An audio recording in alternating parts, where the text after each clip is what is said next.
Update आ गया। Update आ गया। मैंने न सिर्फ लायांग सिटी यूथ रैंकिंग में पहला स्थान हासिल किया, बल्कि पूरे ब्लू स्टार की टॉप 10,000 रैंकिंग में भी अपनी जगह बना ली। इसी वजह से मेयर वैंग ने मुझ पर खास ध्यान दिया।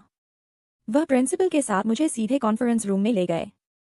लेकिन वहां पहुंचकर मुझे पता चला कि कमरे में पहले से ही 2 और नौजवान मेरा इंतजार कर रहे थे।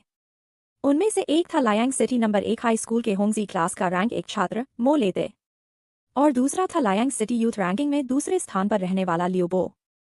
हम तीनों ने बस एक दूसरे की तरफ देखा, लेकिन हम में से कोई भी पहले कभी एक दूसरे से नहीं मिला था। एक दूसरे से संक्षिप्त इंट्रोडक्शन देने के बाद मेयर वैंग ने हमें यहां बुलाने का असली कारण बताया।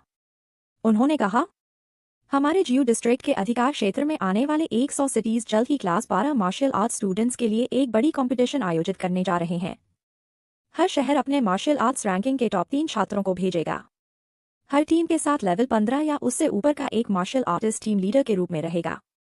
सभी प्रतिभागी 3 दिन तक चलने वाली 100 सिटीज चैंपियनशिप में हिस्सा लेंगे। इस कंपटीशन का आयोजन हाईचेंग नंबर 1 हाई स्कूल में होगा। इसके बाद मेयर वैंग ने सबसे अहम बात बताई।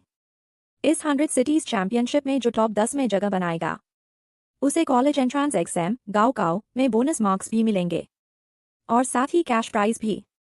सबसे कम इनाम भी 10 बोनस मार्क्स और 1 लाख युएन से शुरू होगा।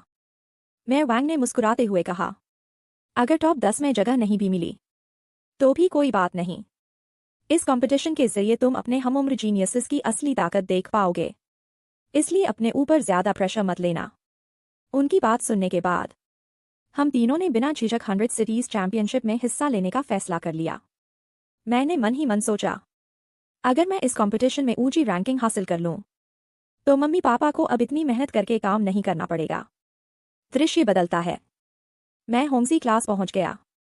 क्योंकि यह मेरा यहां पहला दिन था, इसलिए मैंने बिना ज्यादा सोचे एक खाली सीट पर जाकर बैठ गया।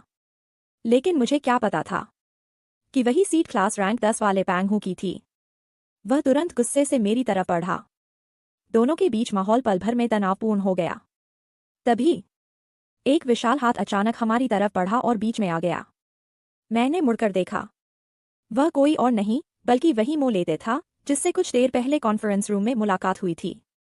मो लेते मुस्कुराते हुए बोला, पैंग हू, शांत हो जाओ। चेन दियो आज पहली बार होंगजी क्लास में आया है। उसे अभी हमारे क्लास रूल्स के बारे में कुछ नहीं पता। इतनी छोटी सी बात पर ज्यादा नाराज मत हो। पैंग हू ने ठंडी नजर से मेरी तरफ देखा और नाक सिकोड़ते हुए बोला, आज तेरी किस्मत अच्छी है। मो लेते की इस्त की वजह से इस बार तुझे छोड़ रहा हूं। इसके बाद मो लेते ने मुझे पूरी बात समझाई।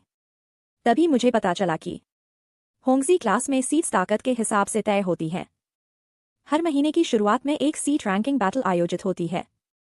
उसमें जो जितना ऊंचा रैंक हासिल करता है, उसे उतनी ही आगे की सीट मिलती है। और जो छात्र बॉटम 10 में रहते हैं, उन्हें पूरे अगले महीने खड़े होकर क्लास अटेंड करनी पड़ती है। संयोग से आज ही नए महीने का पहला दिन था, इसलिए थोड़ी ही देर में सीट रैंकिंग बैटल शुरू होने वाली थी। इतना ही नहीं, उस रैंकिंग से यह भी तय होता था कि पूरे महीने किसे कितनी रिसोर्स सब्सिडी और ट्रेनिंग रिसोर्सेज मिलेंगी।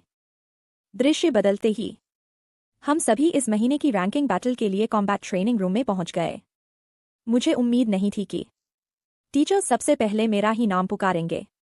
उन्होंने नियम समझाते हुए कहा, हर चैलेंजर अधिकतम 3 चैलेंजेस कर सकता है।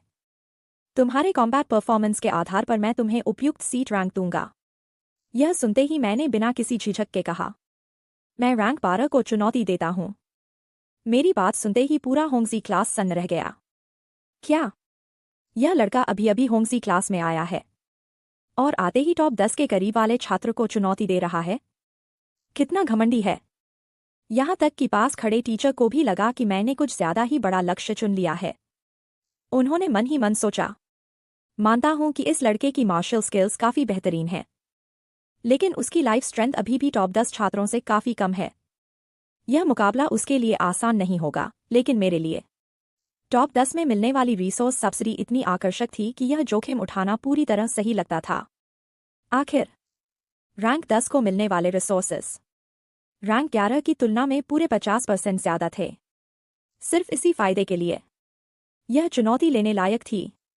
उधर पैंगहू ने दोनों हाथों से अपना विशाल वॉर हैमर उठाया और ताना मारते हुए बोला, सुन लड़के, थोड़ी देर बाद ऐसा न हो कि मेरी मार खाकर रोते रोते अपने मम्मी पापा को याद करने लगे। मैंने उसकी बात सुनकर बस हल्की सी मुस्कान दी। कुछ ही पलों बाद हम दोनों कॉम्बैट रूम के बीचों बीच आमने सामने खड़े थे। दोनों ने अपनी अपनी तैयारी पूरी कर ली। चेनड्यू वर्सेस पैंगहू। Duel start.